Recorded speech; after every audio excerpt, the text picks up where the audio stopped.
सरू और वेद की प्रेम कहानी में आया सबसे बड़ा तूफान। अनिका की साजिश, वेद का गुस्सा और एक चौंकाने वाला खुलासा।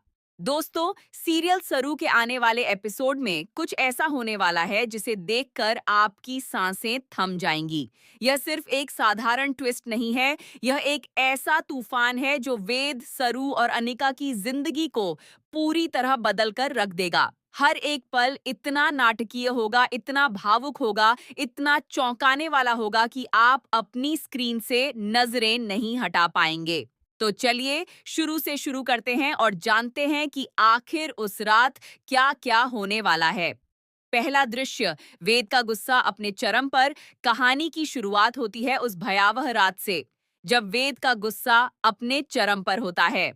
अनिका ने वेद के मन में सरू के खिलाफ इस कदर जहर भर दिया है कि वेद को लग रहा है कि सरू ने उसके साथ, उसके परिवार के साथ और उसकी इज्जत के साथ सबसे बड़ा धोखा किया है।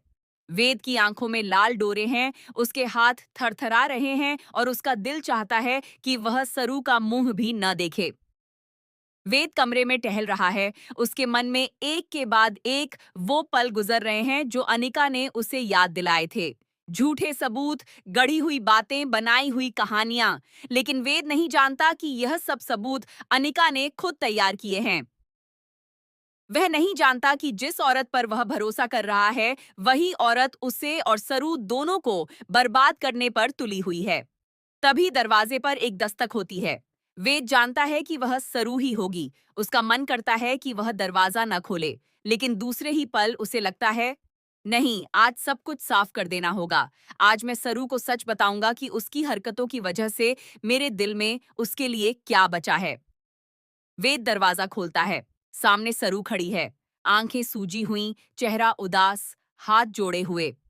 उसके चेहरे पर वो भाव है जो किसी निर्दोष इंसान के चेहरे पर होता है जब उसे पता हो कि उस पर गलत आरोप लगाया गया है, लेकिन उसके पास खुद को साबित करने का कोई रास्ता नहीं है। दूसरा दृश्य, सरू की मिन्नतें और वेद का पत्थर। दिल सरू धीरे से कहती है, वेद सा, क्या मैं अंदर आ सकती हूँ? बस एक बार मेरी बात सुन लीजिए। वेद ठंडी आवाज में कहता है, सरू, मुझे नहीं लगता कि अब हमारे बीच बात करने के लिए कुछ बचा है। सरू की आंखें भर आती हैं, लेकिन वह हिम्मत नहीं हारती।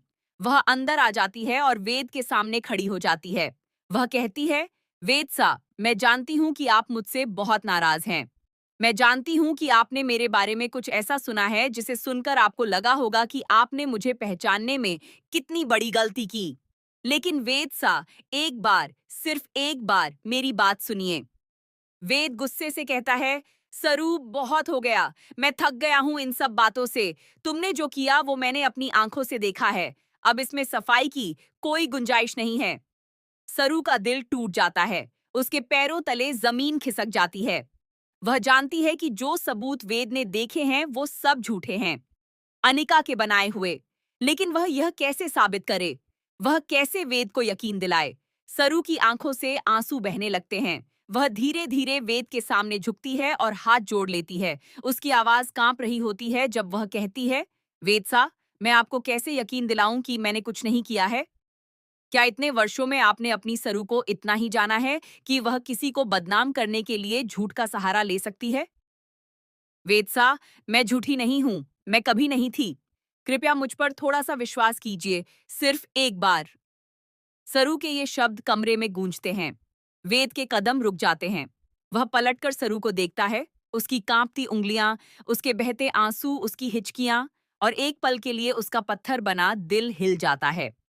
तीसरा दृश्य, वेद का दिल पिघलने लगता है। वेद के मन में एक अजीब उथल-पुथल मच जाती है। एक तरफ अनिका की बातें हैं, उसके दिए हुए सबूत हैं, और दूसरी तरफ यह सरू है, वही सरू जिसने कभी उसके हर दुख में उसका साथ दिया, जिसने उसकी हर खामोशी को समझा, जिसने बिना कुछ कहे उसके दिल की बात जान ली। क्या यही सरू झूठ बोल सकती है? क्या यही सरू किसी के खिलाफ साजिश कर सकती है? वेद का दिल कह रहा है, नहीं, ये सरू नहीं हो सकती, लेकिन उसका दिमाग कह रहा है, अनिका ने सबूत दिखाए हैं, सच्चाई सामने है। वह धीरे से सरू के पास आता है और उसे उठाता है। सरू की हिचकियां नहीं रुक रहीं। वेद उसे एक कुर्सी पर बैठाता है और कहता है, सरू, पहले शांत हो जाओ, इस तरह रोना बंद करो। सरू हिचकते हुए कहती है, वेद सा, मैं मानती हूँ कि आज हमारे बीच कोई रिश्ता नहीं है, लेकिन जब हम एक दूसरे से जुड़े हुए थे, जब हम बिना कहे एक दूसरे के दिल की बात समझ लेते थे, तब क्या मैं ऐसी थी? क्या मैं किसी पर झूठा आरोप लगाने वाली इंसान लगती थी आपको? वेद सा, मुझे उस सरू की कसम जो आपने कभी प्यार की थी। मैंने कुछ नहीं किया। यह सब किसी और की साजिश है, और वह साजिश उसी ने रची है जो हमें हमेशा के लिए अलग देखना चाहती है। ये सुनते ही वेद के कदम रुक जाते हैं। उसके मन में एक सवाल कौंधता है, किसी और की साजिश? कौन है वो? लेकिन इससे पहले कि वेद कुछ पूछे, सरू की हिचकियां और तेज हो जाती हैं। उसकी हालत देखकर वेद से रहा नहीं जाता।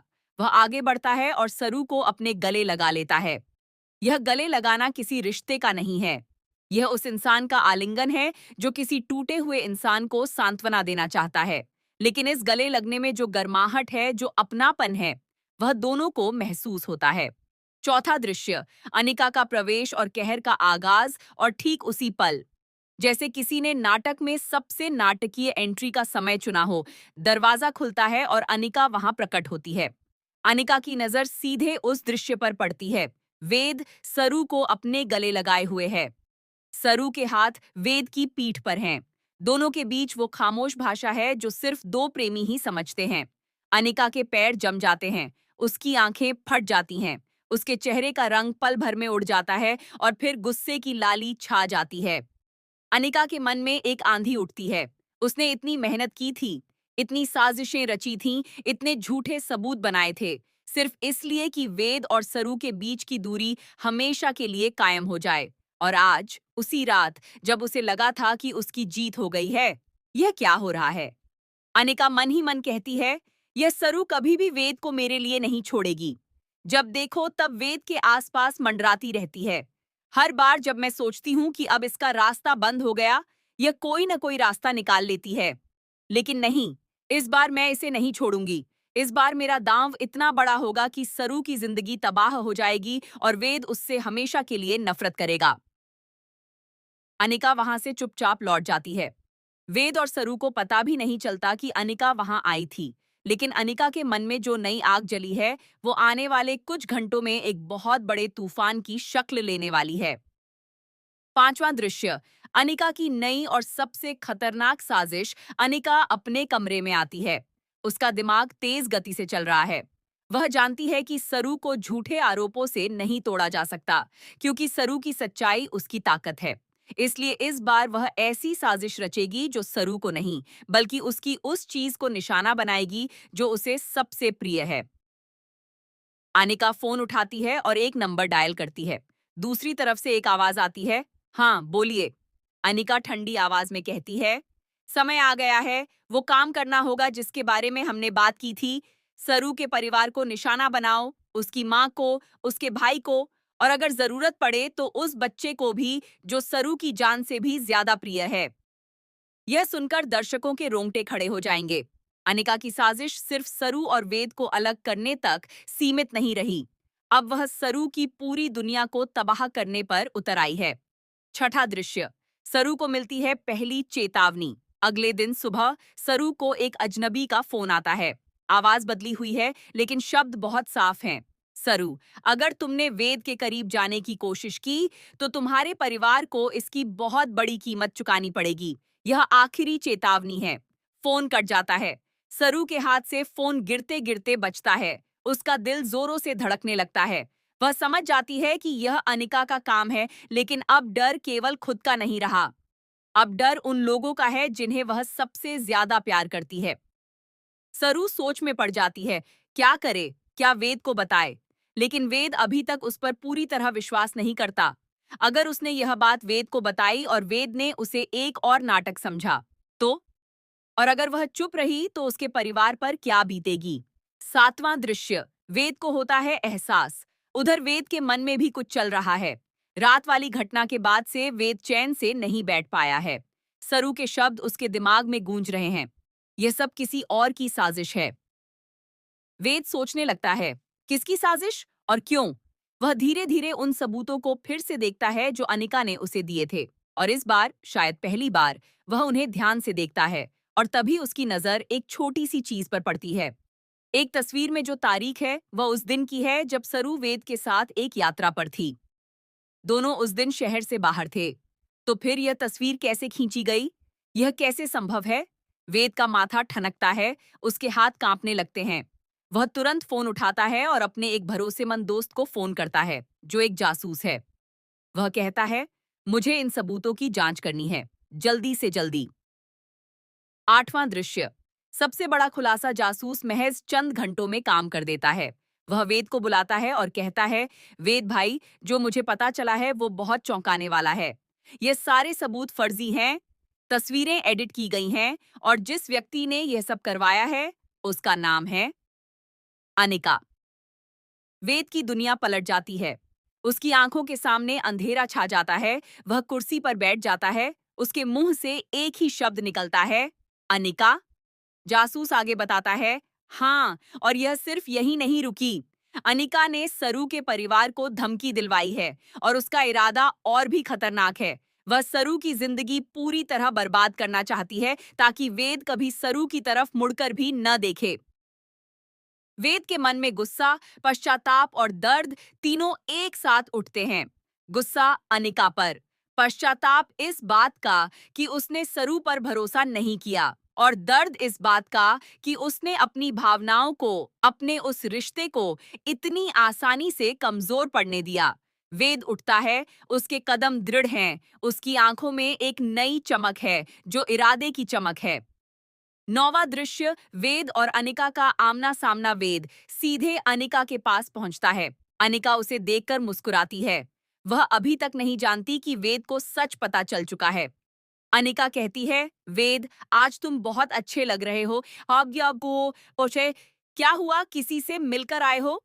वेद ठंडी आवाज में कहता है, हाँ, मिलकर आया हूं, एक ऐसे इंसान से जिसने मुझे आज की सबसे जरूरी बात बताई। अनिका का माथा सिकुड़ता है। वह कहती है, कौन सी बात? वेद उसकी आंखों में देखते हुए कहता है, यह बात कि तुमने मेरे साथ सबसे बड़ा धोखा किया है।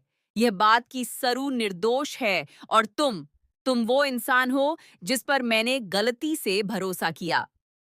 अनिका का चेहरा पल भर के लिए रुक जाता है।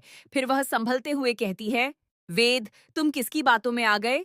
सरू ने कुछ कहा तुम्हें? वह झूठी है वेद, वह हमें अलग करना चाहती है।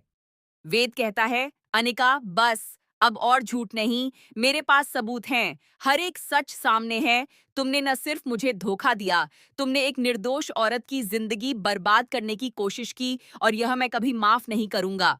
अनिका का मुखौटा उतर जाता है। उसकी आंखों में पहली बार डर दिखता है। वह जानती है कि खेल खत्म हो गया है। 10वां दृश्य। सरू और वेद का मिलन, और सबसे भावुक पल। वेद तुरंत सरू के पास दौड़ता है। सरू अपने कमरे में बैठी है। उसके हाथ में वो धमकी भरा फोन नंबर है जो उसने सेव कर लिया था। वह सोच रही है कि अब क्या करे। तभी दरवाजे पर वेद आता है। सरू उसे देखकर चौंक जाती है। वेद की आंखें लाल हैं, लेकिन इस बार गुस्से से नहीं बल्कि पछतावे से और शायद आंसुओं से। वेद सीधे सरू के सामने आता है और कहता है, सरू, मुझे माफ कर दो। सरू यह सुनकर स्तब्ध रह जाती है। वह कुछ बोल नहीं पाती। वेद आगे कहता है, मुझे सब पता चल गया है। अनिका ने जो किया वो सब कुछ। तुम सच में निर्दोष थीं और मैंने तुम पर भरोसा नहीं किया। मैं तुम्हारे सामने खड़े होने के काबिल नहीं हूं, सरू। लेकिन फिर भी, क्या तुम मुझे एक मौका दोगी? सिर्फ एक? सरू की आंखें भर आती हैं। वह जानती है कि वेद का पछतावा सच्चा है। वह जानती है कि वेद ने अनिका की साजिश में फंसकर गलती की। लेकिन दिल का रिश्ता किसी साजिश से नहीं टूटता। सरू धीमे स्वर में कहती है, वेद सा, मैं कभी आपसे नाराज नहीं थी। मैं सिर्फ यह चाहती थी कि आप मुझ पर विश्वास करें। आप करते हैं? यह जान लेना ही मेरे लिए काफी है। वेद एक बार फिर सरू को अपने गले लगाता है। लेकिन इस बार कोई अनिका दरवाजे पर खड़ी नहीं है। इस बार यह पल सिर्फ उन दोनों का है। 11वां दृश्य। अनिका का अंत और न्याय की जीत। लेकिन कहानी यही नहीं रुकती। अनिका ने जो धमकी सरू के परिवार को दी थी, उसका सबूत सरू के पास है, और वेद के जासूस दोस्त के पास अनिका की सारी साजिशों का पूरा लेखा जोखा है। अगले दिन सुबह घर में सभी इकट्ठा होते हैं। परिवार के सभी सदस्य, वेद, सरू और अनिका। वेद खड़े होकर सारी सच्चाई सामने रखता है। एक एक सबूत, एक एक झूठ, एक एक साजिश। अनिका पहले तो इनकार करती है, लेकिन जब उसके फोन की रिकॉर्डिंग चलाई जाती है जिसमें वह खुद अपनी साजिश का जिक्र कर रही है, तो कमरे में सन्नाटा छा जाता है। परिवार के बड़े बुजुर्ग जो कभी अनिका के हिमायती थे, वे भी अब उसके खिलाफ हो जाते हैं। घर की सबसे बड़ी बुजुर्ग महिला खड़ी होकर कहती हैं, अनिका, तुमने न सिर्फ इस घर के साथ बल्कि एक निर्दोष बेटी के साथ जो किया है, उसकी सजा तुम्हें मिलेगी। अनिका की आंखों में आंसू आते हैं, लेकिन अब कोई उसकी बात सुनने वाला नहीं है। 12वां दृश्य, सबसे बड़ा और अंतिम ट्विस्ट। और अब कहानी का सबसे बड़ा, सबसे चौंकाने वाला, सबसे अप्रत्याशित मोड़। जब अनिका घर छोड़ने के लिए निकलती है तो दरवाजे पर एक और चेहरा दिखता है। यह वह इंसान है जिसकी किसी को उम्मीद नहीं थी। यह है रोहन। वही रोहन जिसे सब मरा हुआ मान चुके थे।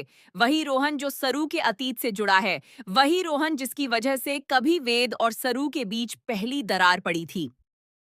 रोहन के आते ही कमरे में एक अजीब सी बिजली दौड़ जाती है। वेद की आंखें सिकुड़ जाती हैं। सरू का चेहरा पीला पड़ जाता है और अनिका अनिका के चेहरे पर पहली बार एक जानी पहचानी मुस्कुराहट आती है। रोहन धीरे से कहता है, मैं वापस आ गया हूं और इस बार मेरे पास कुछ ऐसा है जो इस घर की हर कहानी बदल देगा। वह एक लिफाफा निकालता है और टेबल पर रख देता है। सब उस लिफाफे को देखते हैं।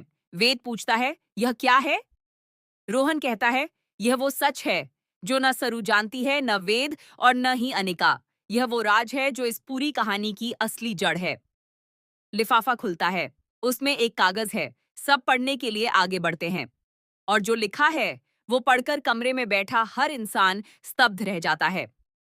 क्या है उस कागज में? यह राज क्या है? रोहन इतने सालों बाद क्यों आया? और क्या इस राज के खुलने के बाद वेद और सरू का रिश्ता बच पाएगा? दोस्तों, यह कहानी अभी खत्म नहीं हुई है। यह तूफान अब भी और भयंकर होगा। वेद और सरू के बीच का प्यार अब भी और परखा जाएगा और अनिका की साजिश के धागे अब भी और उलझे हुए हैं। आने वाले एपिसोड में जो होगा, वो देखकर आपके होश उड़ जाएंगे। तो बने रहिए इस दिलचस्प और रोमांचक कहानी के साथ और हमें कमेंट करके बताइए, क्या आपको लगता है कि वेद और सरू इस बार हमेशा के लिए एक हो जाएंगे? और रोहन के लिफाफे में क्या राज छुपा है? वीडियो को लाइक करें, शेयर करें और चैनल को सब्सक्राइब करना बिल्कुल ना भूलें। मिलते हैं अगले धमाकेदार अपडेट में।